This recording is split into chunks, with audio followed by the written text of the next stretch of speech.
Espíritos em condições medianas. O homem honesto segundo Deus ou segundo os homens. Joseph Bré, falecido em 1840 e evocado em Bordeaux por sua neta em 1862.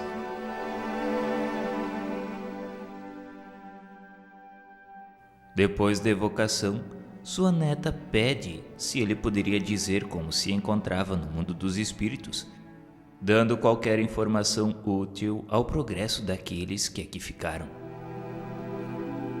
A resposta foi a seguinte: tudo o que quiserdes, querida neta, eu espio a minha descrença, porém grande é a bondade de Deus que atende às circunstâncias.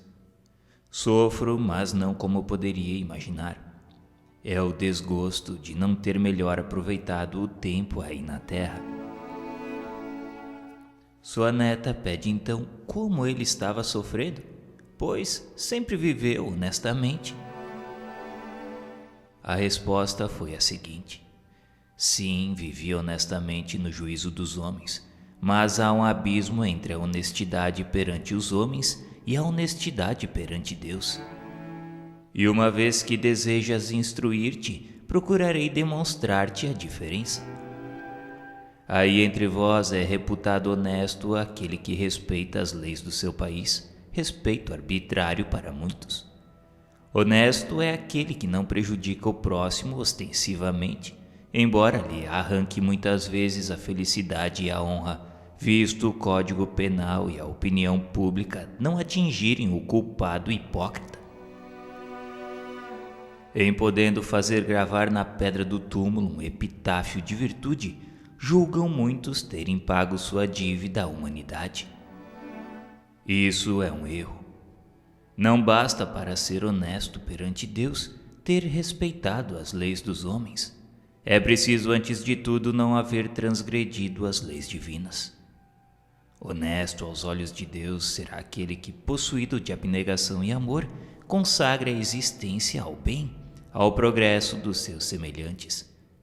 Aquele que, animado de um zelo sem limites, for ativo na vida, ativo no cumprimento dos deveres materiais, ensinando e exemplificando aos outros o amor ao trabalho, ativo nas boas ações, sem esquecer a condição de servo ao qual o Senhor pedirá contas um dia do emprego do seu tempo, ativo finalmente na prática do amor de Deus e do próximo.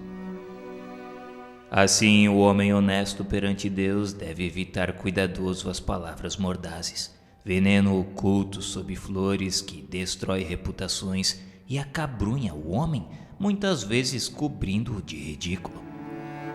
O homem honesto, segundo Deus, deve ter sempre cerrado o coração a quaisquer germens de orgulho, de inveja e de ambição. Deve ser paciente e benévolo para os que o agredirem.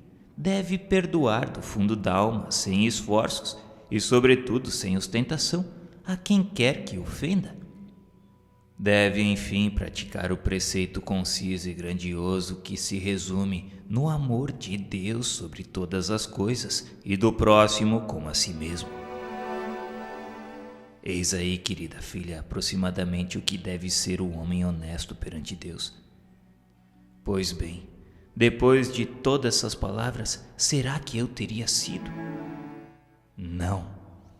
Confesso sem corar que faltei a muito desses deveres, que não tive a atividade necessária, que o esquecimento de Deus impeliu-me a outras faltas, as quais, por não serem passíveis às leis humanas, nem por isso deixam de ser atentatórias à lei de Deus. Compreendendo, muito sofri. E assim é que hoje espero, mais consolado, a misericórdia desse Deus de bondade que perscruta o meu arrependimento. Transmite, cara filha, repete tudo o que aí fica a quantos tiverem a consciência onerada, para que reparem suas faltas à força de boas obras, a fim de que a misericórdia de Deus se estenda por sobre eles. Seus olhos paternais lhes calcularão as provações, sua mão potente lhes apagará as faltas.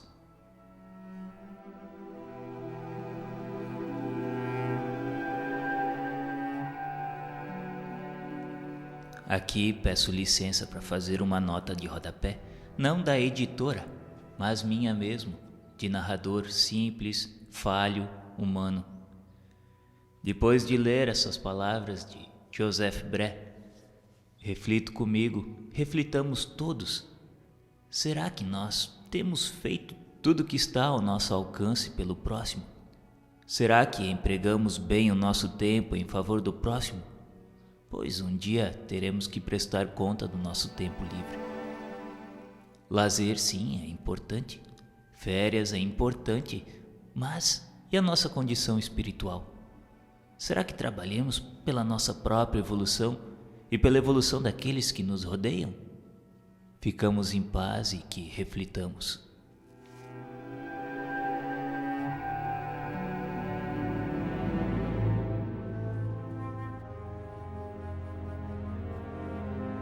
Senhora Ellen Mitchell,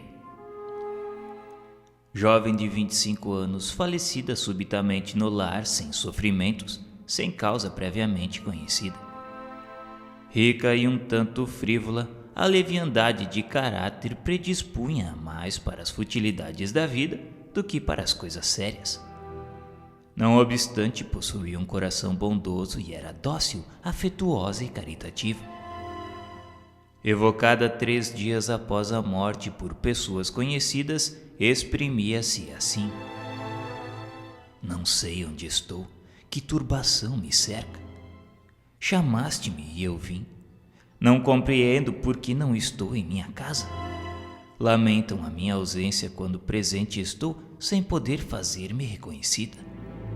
Meu corpo não mais me pertence e, no entanto, eu lhe sinto a algidez. Quero deixá-lo e mais a ele me prendo sempre. Sou como que 2 personalidades. Oh, quando chegarei a compreender o que comigo se passa? É necessário que vá lá ainda, meu outro eu, que lhe sucederá na minha ausência. Adeus. Nota: o sentimento da dualidade que não está ainda destruído por uma completa separação é aqui evidente. Caráter volúvel, permitindo-lhe a posição e a fortuna, a satisfação de todos os caprichos, deveria igualmente favorecer as tendências de leviandade. Não admira, pois, tenha sido lento o seu desprendimento, a ponto de, 3 dias após a morte, sentir-se ainda ligada a um invólucro corporal.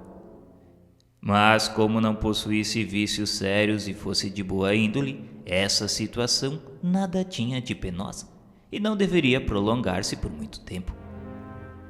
Evocada novamente depois de alguns dias, as suas ideias estavam já muito modificadas. Eis o que disse: obrigada por haverdes orado por mim. Reconheço a bondade de Deus que me subtraiu aos sofrimentos e apreensões consequentes ao desligamento do meu espírito. A minha pobre mãe será dificílimo resignar-se, entretanto será confortada, e o que aos seus olhos constitui sensível desgraça era fatal e indispensável para que as coisas do céu se lhe tornassem no que devem ser, tudo. Estarei ao seu lado até o fim da sua provação terrestre, ajudando-a a suportá-la. Não sou infeliz, porém muito tenho ainda a fazer para aproximar-me da situação dos bem-aventurados. Pedirei a Deus me conceda voltar a essa terra para a reparação do tempo que aí perdi nesta última existência.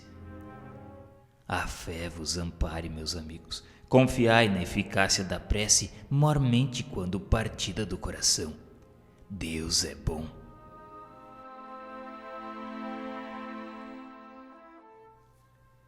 Perguntou ela se ela havia levado muito tempo a reconhecer-se. Ela disse que compreendeu a morte no mesmo dia que, por ela, havíamos orado. Perguntou-se então se era doloroso o estado de perturbação a que se encontrava. Não, eu não sofria. Acreditava sonhar e aguardava o despertar. Minha vida não foi isenta de dores, mas todo ser encarnado nesse mundo deve sofrer. Resignando-me à vontade de Deus, a minha resignação foi por ele levada em conta. Grata vos sou pelas preces que me auxiliaram no reconhecimento de mim mesma. Obrigada. Voltarei sempre com prazer. Adeus. Meu nome foi Helene.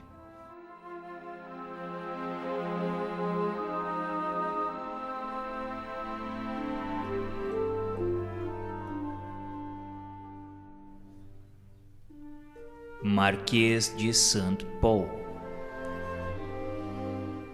Falecido em 1860 e evocado a pedido de uma sua irmã, consoror da Sociedade de Paris em 16 de maio de 1861.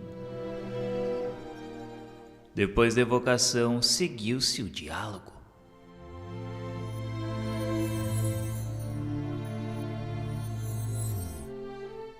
Caro irmão Marquês de St. Paul, a vossa irmã pediu-nos para evocar-vos, pois, conquanto seja médium, não está ainda bastante desenvolvida.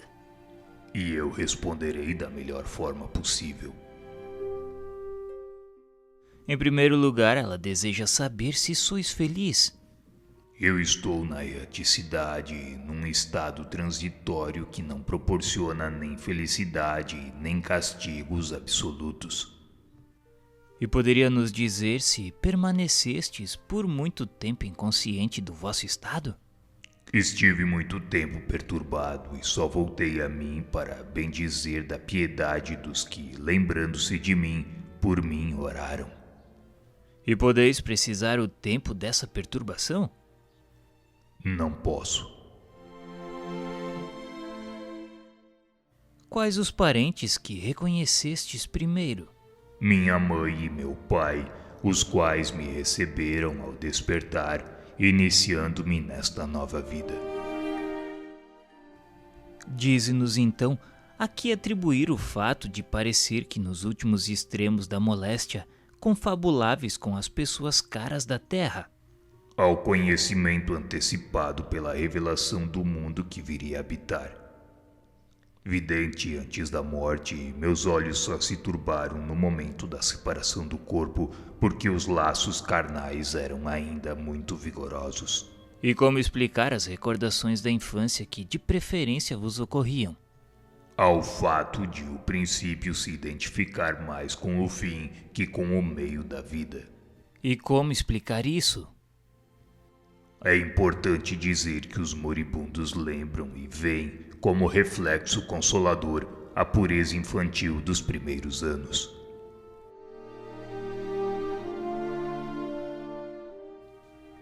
Nota: é provavelmente por motivo providencial semelhante que os velhos, à proporção que se aproximam do termo da vida, têm por vezes nítida lembrança dos mais ínfimos episódios da infância.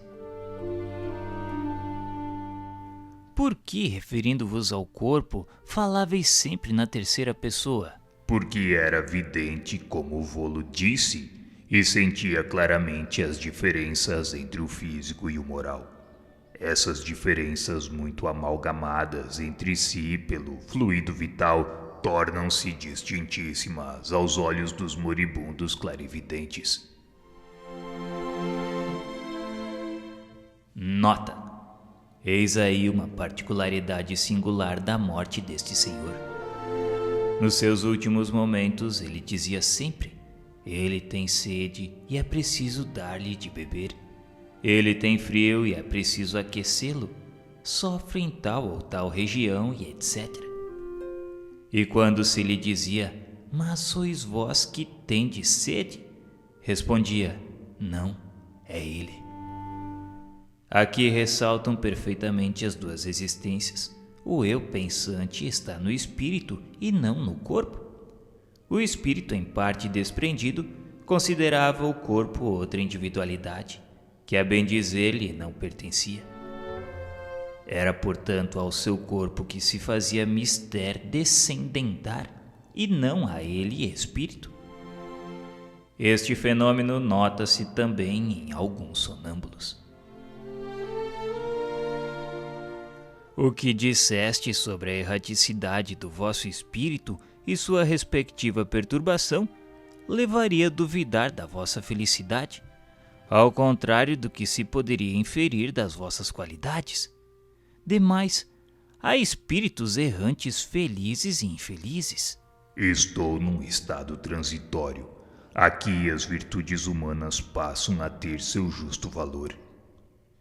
Certo, este estado é 1000 vezes preferível ao da minha encarnação terrestre, mas porque alimentei sempre aspirações ao verdadeiramente bom e belo, minha alma não ficará satisfeita senão quando se alçar aos pés do Criador.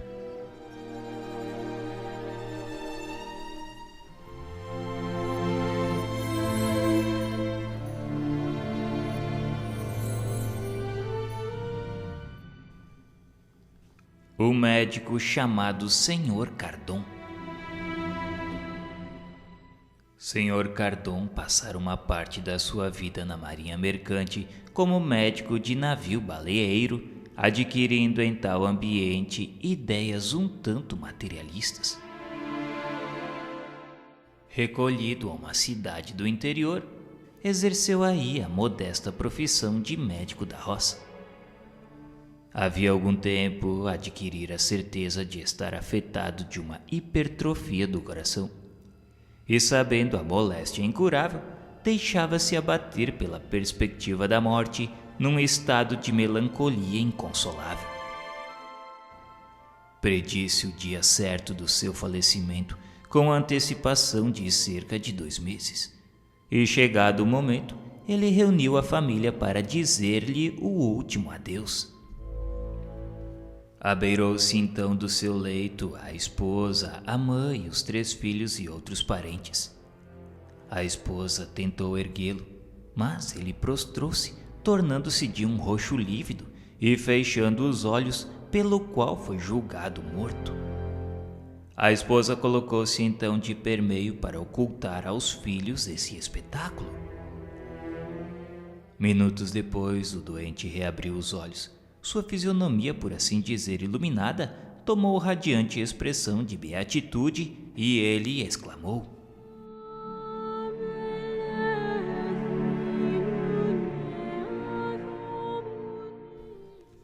Ó meus filhos, belo, sublime, ó a morte, que benefício, que coisa suave. Morto senti minha alma elevar-se bem alta.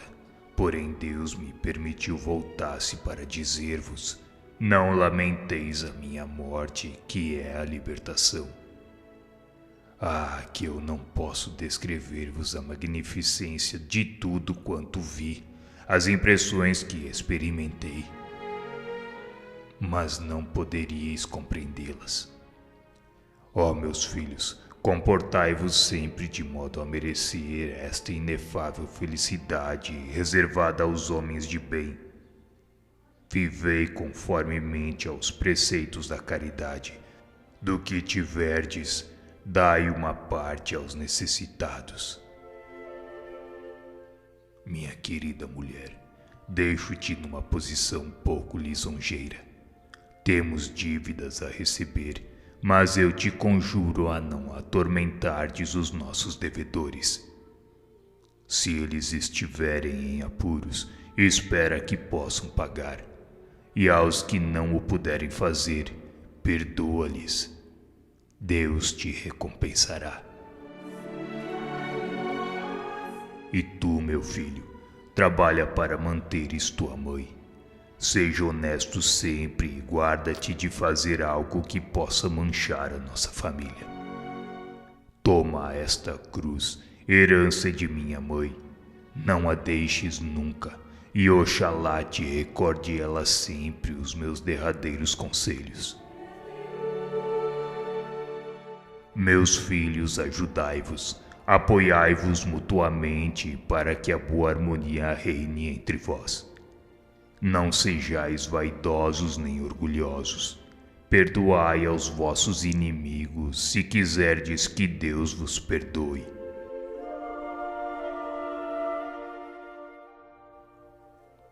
Depois, fazendo-os chegar a si, tomou-lhes as mãos, acrescentando: Filhos, eu vos abençoo.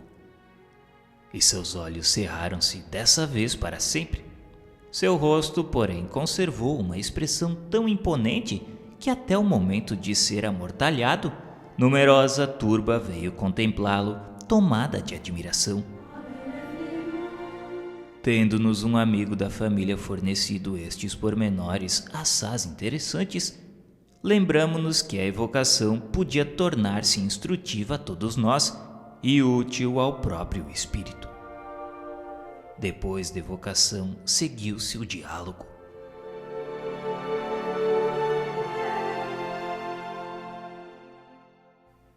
Relataram-nos as circunstâncias em que se deu a vossa passagem e ficamos cheios de admiração. Quereis ter a bondade de nos descrever ainda mais minuciosamente o que vistes no intervalo do que poderíamos denominar as vossas duas mortes? O que eu vi, não sei se vós podereis compreendê-lo. Não sei, visto como não encontraria expressões apropriadas à compreensão do que pude ver durante os instantes em que me foi possível deixar o envoltório mortal. E sabeis em que lugar estivestes? Seria longe da Terra, em outro planeta ou no espaço? O espírito não mede distâncias, nem lhes conhece o valor como a vós acontece. Arrebatado por não sei que agente maravilhoso, eu vi os esplendores de um céu, desses que só em sonho podemos imaginar. Este percurso através do infinito fazia-se com celeridade tal que eu não pude precisar os instantes nele empregados pelo meu espírito. E agora fruís atualmente a felicidade que entrevistes? Bem desejaria poder fruí-la, mas Deus não deveria recompensar-me de tal maneira. Revoltei-me muitas vezes contra os pensamentos abençoados que o coração meditava e a morte parecia-me uma injustiça. Médico incrédulo, eu havia assimilado na arte de curar uma aversão profunda à segunda natureza, que é o nosso impulso inteligente e divino. Para mim, a imortalidade da alma não passava de ficção própria para seduzir as naturezas poucos instruídas, embora o nada me espantasse, maldizendo um misterioso agente que atua perenemente. A filosofia desviara-me, sem que eu desse por isso da compreensão da grandeza do Eterno, que sabe distribuir a dor e a alegria para ensino da humanidade.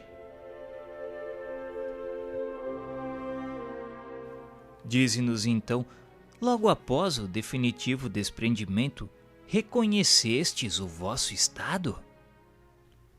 Não.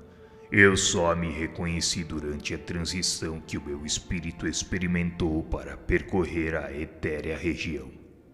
Isto, porém, não ocorreu imediatamente, sendo-me preciso alguns dias para o meu despertar. Deus concedera-me uma graça, em razão do que vos vou explicar.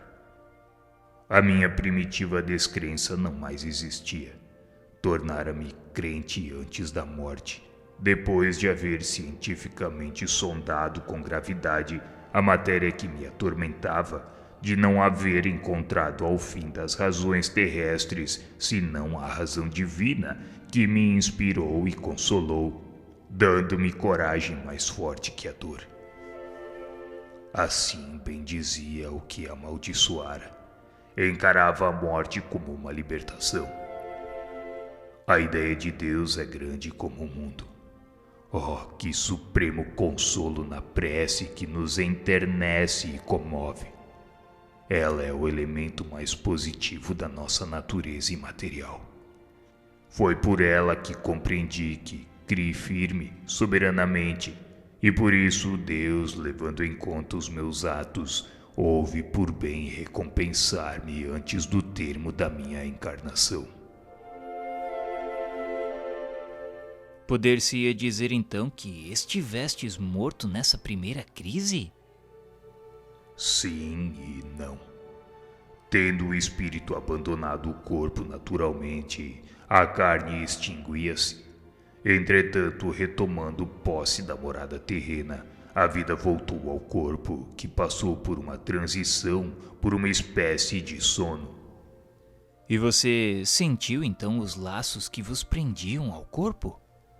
Sem dúvida, o espírito tem um grilhão fortíssimo a prendê-lo, e não entra na vida natural antes que dê o último estremecimento da carne.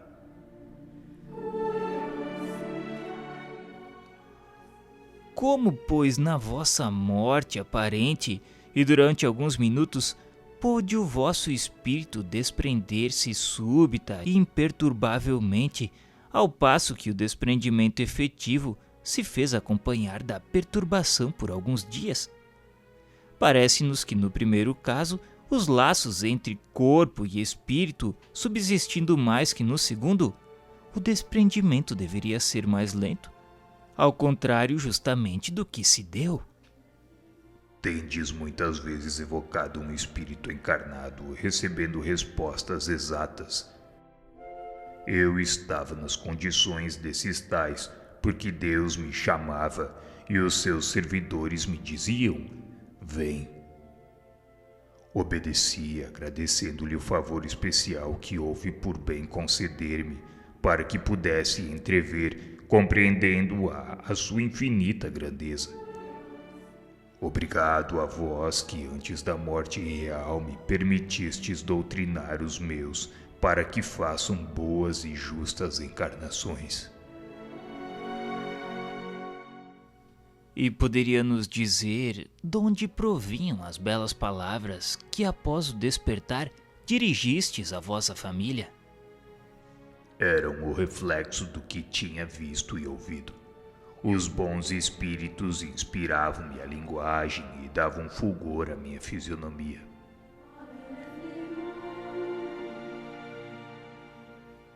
Que impressões julgais ter a vossa revelação produzido nos assistentes, notadamente nos vossos filhos?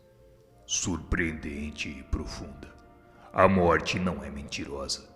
Os filhos, por mais ingratos que possam ser, curvam-se sempre à encarnação que termina. Se pudéssemos penetrar o coração dos filhos junto de um túmulo entreaberto, vê-lo-íamos apenas palpitar de sentimentos verdadeiros, sinceros, tocados pela mão secreta dos espíritos que dizem em todos os pensamentos: tremeis se duvidais, a morte é a reparação, a justiça de Deus. E eu vos asseguro, em que pese aos incrédulos, que a minha família e os amigos creram nas palavras por mim pronunciadas antes da morte. Eu era, ao demais, intérprete de um outro mundo. E dizendo não gozardes da felicidade entrevista, pode inferir-se que sejais infeliz? Não, uma vez que me tornei crente antes da morte, isto de coração e consciência. A dor acabrunha nesse mundo, mas fortalece sob o ponto de vista do futuro espiritual. Notai que Deus teve em conta as minhas preces e a crença nele depositada em absoluto. Estou firme no caminho da perfeição e chegarei ao fim que me foi permitido lobrigar. Orai, meus amigos, por este mundo invisível que preside aos vossos destinos. Esta permuta fraternal é de caridade. É a alavanca que põe em comunhão os espíritos de todos os mundos. E acaso quererias dirigir algumas palavras à vossa mulher e aos vossos filhos? Peço a todos os meus que acreditem no Deus poderoso, justo e imutável, na prece que consola e alivia, na caridade que é a mais pura prática da encarnação humana. Peço-lhes que se lembrem que do pouco também se pode dar, pois o óbolo do pobre é o mais meritório aos olhos de Deus. Desse Deus que sabe que muito dá um pobre, mesmo que dê pouco. O rico precisa dar muito, e repetidamente para merecer outro tanto. O futuro é a caridade, a benevolência em todos os atos. É considerar que todos os espíritos são irmãos, sem se preocupar jamais com as 1000 pueris vaidades da terra. Tereis rudes provações, querida, amada família. Aceitai-as, porém, corajosamente, lembrando-vos de que Deus as vê. Repeti a miúde esta prece. Deus de amor e bondade, que tudo faculta e sempre dá-nos força superior a todas as vicissitudes, tornando-nos bons, humildes e caridosos, pequenos pela fortuna e grandes de coração. Permite seja espírita o nosso espírito na terra, a fim de melhor te compreendermos e te amarmos. Seja teu nome emblema de liberdade, ó meu Deus, o consolador de todos os oprimidos, de todos os que necessitam amar, perdoar e crer. Meu nome foi Cardon.